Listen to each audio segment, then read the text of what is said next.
Hello everybody, welcome back to my channel. How is everybody doing? Today I'm going to be showing you how to make a basic Scratch app which basically just pings random Discord notifications. So first off, you need to go to sounds and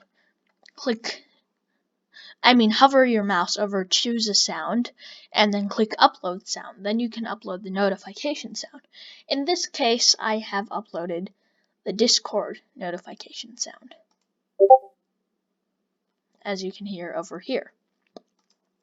Next up, you have to go to wait 1 second, just put that there, and then drag pick random from 1 to 10, and then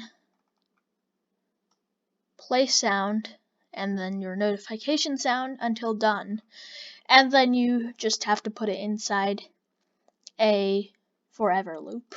So this one.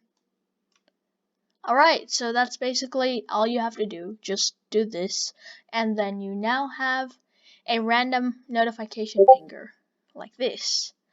And then we just wait a little bit, and then another notification sound. So it's for people who want to fake notifications on a call or something. I don't know what you'll use this for, but this is just like a basic introduction to random and wait and play sound until done and the forever loop. So this is gonna loop until you click stop, and you can use this whenever you want. Alright, that's basically it. Thanks for watching. Bye.